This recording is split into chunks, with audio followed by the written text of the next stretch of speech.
Catching up with Sarah and Ginny, fueled by laughter and insights aplenty. Curiosity, connection, and learning that sticks. Real talk, real lives with practical tips. Welcome to Catching Up with Sarah and Ginny. Come on in. Welcome to Catching Up with Sarah and Ginny, and we're here at the TES show, and we are very fortunate that we have met up with Andre, and we are going to have a little bit of a chat with you, if that's okay. That's wonderful. Thank you. Brilliant. Can you firstly just tell us, just in a sentence, who you are and why you're here at this event? Okay, well, I'm currently a specialist SEN and disability advisor. In the past, I've worked in local authorities as an educational psychologist, a leader in secondary, and I worked for the DFE for 14 years as their professional advisor until very recently. But I'm here today because I was chairing the opening panel that introduced today's wonderful show, and I'm doing a session later on talking about the work of local authority caseworkers. Oh, love it. Yes. Oh gosh, that's really. I find that. I mean, your whole background is fascinating, and that it is so wide-reaching. And what you're talking about later, I'll try and get into because that is so. I think they're important. They're a workforce who need a lot of attention, and there's very little coming to them. So I'm trying to promote their interests. Brilliant. So, Andre, can you tell us a recent wow moment that you've had that you would like to share with us? It's a wow. It could be a wow moment about anything. Okay, no, I'll think of one about my work. Yes. What's been driving me? If I can pick one from about 9 or 10en years ago, and it's lasted for a long time. Wow, yes, of course. Well, when I was in the DFE, I met with a minister who was meeting a family of a young boy called Jonathan Bryan. And Jonathan at that time was in year 6 in a primary school, a boy with very severe difficulties. And he was handing in a petition to the minister at the time. Wow. Jonathan had attended a school for children with profound and multiple learning difficulties, but his parents felt that he could be taught to read differently and withdrew him from the school.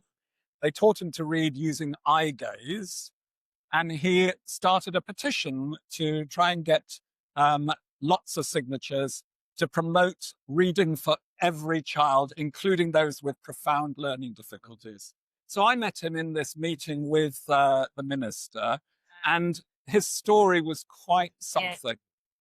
And as a result, at the end of the meeting, I sat with the family and talked about their educational experience. Jonathan was there, and to his primary school.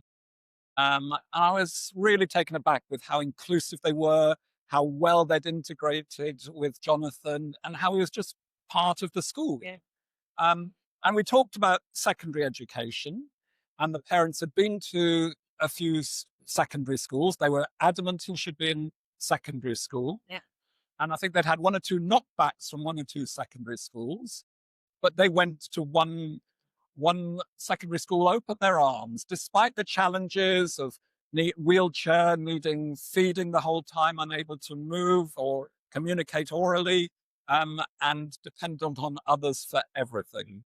But Jonathan went to this secondary school. Really, the wow of it was how much everyone in the school was benefiting from his presence. He was benefiting, but everyone in the school was. And, I stayed in touch. Sadly, Jonathan passed away about 5 or 6 months ago. But meeting him 9 years ago was a real wow moment, and reinforced that the drive for more inclusive practice in our mainstream schools is possible, is being achieved, and is desirable. So that was a wow moment. And has impact. Had massive impact. He went to university. I now work for teachers too. The organisation and the charity that Jonathan founded. So this is very unscripted, isn't it? Really? So actually that was kind of like, I was like, wow, when you said his name. But it is, you asked this morning about, what does inclusion mean, or what does inclusion look like? And actually this is what inclusion, it makes a difference both ways.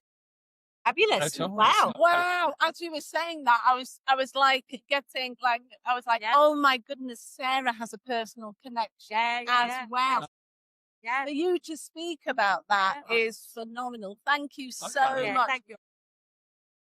As well, that was your wow moment. I'll send her my best when I you're will. next.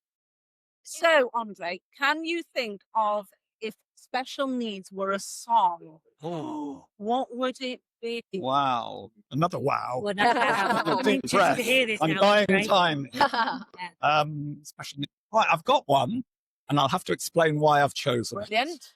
Always. Yeah. Frank singing My Way. Now, that's Oh, interesting, and it's yeah. not because I want to do things my way, but I think in the world of special educational needs, everyone you meet is really very passionate about their beliefs, about what they think works, about where they think the system should be.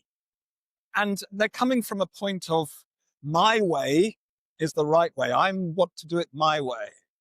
And they're very passionate in the way that Frank sings that song, really very passionately. So, and then you've got to, when you're sitting in a room, as I have done many times, with quite diverse groups, and I'm talking about students, health people, and so on, they're all singing that song. Yeah. But they're not necessarily got the same methodology in mind or necessarily the same outcome. But they all have that same passion that's in that song, and they're all doing it their way. And I think that's a real sort of analogy for the way that stakeholders operate within the system. Their way is the right way, but somehow, and I feel sorry for government, they have to produce, we need a song that's called Our Way.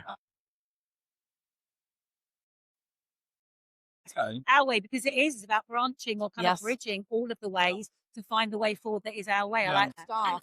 I often am a mediator. I'm bringing, I'm bringing kind of the my way choose together, and actually, it's about people hearing other people's my way to make it. Hearing to their make song. it our way. I Understanding how absolutely it's love that. similar.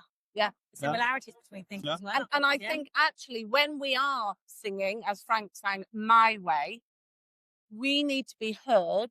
People need to listen. Yeah. They need to listen to our lyrics. Yep. And then percolate, pause, and then think, actually, how are my lyrics similar? Yeah. Because often they are similar, but in the case of parents, it can be said in a certain way that needs picking. But I love that, That's Andre. really good. I absolutely love that. Thank Okay. you so much. That is brilliant. Finally, have you got a book that you would like to recommend to us? It can be educational, non-educational, from now, from way back, from your childhood. We're opening it out again. Well, my favorite book at the moment is one called Park in the Dark, Oh, which is for under threes, because I've got a grandchild who loves it and they like repeating it over and over and over again. The Park in the Dark with me and Loopy and Little G. Oh, Okay, just I love it. three. So is So it an it's a actual great- park in the dark, not parking a car in the While dark? their Oh. little boy is fast Right. asleep, they slip out of the house and go to a park in the dark, and then the thing comes and scares them. my goodness. But you know, so that's one book Yeah. I like. But can I have a different one as well? As it should. Yeah, Okay. as it Thank you. should. Yes. Well, one book that I was asked this question actually a while ago, a few years ago, but I said then, and I'll say it again. I keep coming back to 1984 Yeah. because I think it all, at any moment in time, it's capturing society and what's actually happening. And I think it's always been powerful. When I read it about every 5 years, and it's particularly powerful at the moment, but it will be differently powerful in 5 years. Thank goodness. And what are we meant to believe in, and who do we trust? It raises all sorts of very key issues, and at the moment, those are really paramount. And I'm not just referring back to the world of SEN, but it is wider. But it is true in SEN as well. Yeah. Who do we trust? Yes, You know, we hear the absolutely. system is in crisis and everyone's really unhappy, but I go to schools where people are happy. Yeah. It's not to say they're not working hard and would Mhm. love to have more resources, but nevertheless, they're giving, the power, you know, the sort of belief system that's created. And it's I think creating that it's feeling. that And it's speak, that isn't it? feeling that SEN we're all like, oh my God, we're in crisis. But that's SEN Yeah. speak at the moment. Yeah. And it seems to me to be eternal in relation to Brilliant. society Love that. changing and changing I politics. love that. And Yeah. I also love the fact that you're saying you revisit it every 5 years. And I don't know about you, Sarah, I have books that I revisit, you know, because they have got a story or they've got a meaning to them. Yes, yes, yeah. I love that. I love it. Andre, thank you so much. It has given me loads of food for thought. Right. I've got to find Hark in the Dark, Yeah. especially Me too. because you were so animated as you were telling it. It is brilliant. We love finding out about books and then we go and buy them. Okay. So thank you so much. It has been an absolute joy. Thank you. Thanks for joining us this time on Catching Up with Sarah and Ginny. Always a pleasure and never a chore. Woo!